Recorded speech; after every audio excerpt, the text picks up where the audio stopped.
যে most important quality সেটা হচ্ছে তাকে সিরিয়াস হতে হবে ট্রেনিং এর জন্য, ইনস্টাগ্রামের জন্য।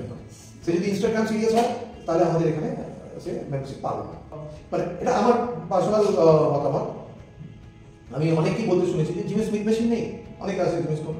আমার মনে হয় স্মিথ মেশিনটা ওয়েস্ট হবে প্রয়োজন। আমি যদি না জানি করাতে তাহলে আমি মেশিনের উপর রিলাই বেশি করে করবো। আমার পক্ষে খুব ইজি। আমি বললাম হচ্ছে জানি চেস্ট প্রেসটা আছে, এরকমভাবে চেস্ট প্রেসটা করুন, ডেড ফ্লাইটা করুন। কিন্তু আমি যখন একটা মানুষকে একটা ফ্রি ওয়েটস এক্সারসাইজ করাচ্ছি, ডাম্বেল ফ্লাইটা করার সময় আমাকে জানতে হবে পেক্টোরালিস মাসলের ইনসারশনটা কোথায়। একটা ভুল ধারণা যে একটা ফিটনেস ট্রেনারের স্টেরয়েড সম্বন্ধে জানতে হবে। একটা ফিটনেস ট্রেনারের স্টেরয়েড নিয়ে কোনো কাজ নেই। মানে কোনো প্রয়োজনীয়তা নেই ফিটনেস ট্রেনার। একটা ফিটনেস ট্রেনার এর সঙ্গে স্টেরয়েডের কোনো যোগাযোগ নেই। স্টেরয়েড আরে বাপ রে, ये तो धोती खोल रहा है।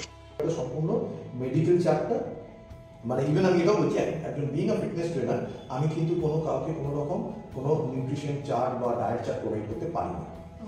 এটা আমার স্কোপ অফ প্র্যাকটিসের মধ্যে আসে না। আমি তার জন্য ডায়েটিশিয়ানস আছেন, ডায়েটিশিয়ানরা অ্যাকচুয়ালি ডায়েটটা দেন এবং ফিটনেস ট্রেনার, ডায়েটিশিয়ান, একজন মেডিকেল প্রফেশনাল, এই যে কম্বিনেশনটা, যে ট্রায়াঙ্গেলটা, এই কোঅর্ডিনেশনটা থাকলে একটা মানুষ বেশি সুস্থ থাকে, একটা মানুষের বেশি হেলথ বেনিফিটটা বেশি আসে। তো এই যে আর একটা কনসেপ্ট আছে প্রোটিন রিফিল করা, ঠিক আছে? মানে বাচ্চা বাচ্চা ছেলে যারা জিমে আসছে, জীবনে এক্সারসাইজ করেন কোনোদিন, প্রথম তারা খুব ইজি কাজ এই প্রোটিন আর সাপ্লিমেন্ট রিফিল করা বা বিয়ের আগে রোগা হতে হবে, এটা সব কাজ, এটা খুব তাড়াতাড়ি। আর জিমে আমরা যে ধরনের ফিটনেস ট্রেনার অনেককে দেখেছি যারা মানে দেখি বলা যায় তারা হয়তো অতটা প্রফেশনাল বা অতটা নলেজেবল নয়। আসার পরই এই চারটে ডিম খেয়ে নেবে, এটা সবাই নিয়ে সেম জিনিস বলে যাচ্ছে, আর এই সাপ্লিমেন্টটা নিয়ে চলে যাও, আজকে এটা সকালবেলা দিচ্ছি, এটা সকালবেলা দিচ্ছি। আসলে সেই এনজাইমটা তৈরি হয়েছে কিনা সেটাও আমাকে বুঝতে হবে। এক্স্যাক্টলি, যে অতটা প্রোটিন তার শরীর অ্যাকচুয়ালি ডাইজেস্ট করতে পারবে কিনা সেটাও আমাকে বুঝতে হবে। হঠাৎ করে তার সে খায় না, তাকে আমি প্রচুর প্রোটিন দিয়ে দিলাম, সেটা কোনো অ্যাডভার্স এফেক্ট হতে পারে।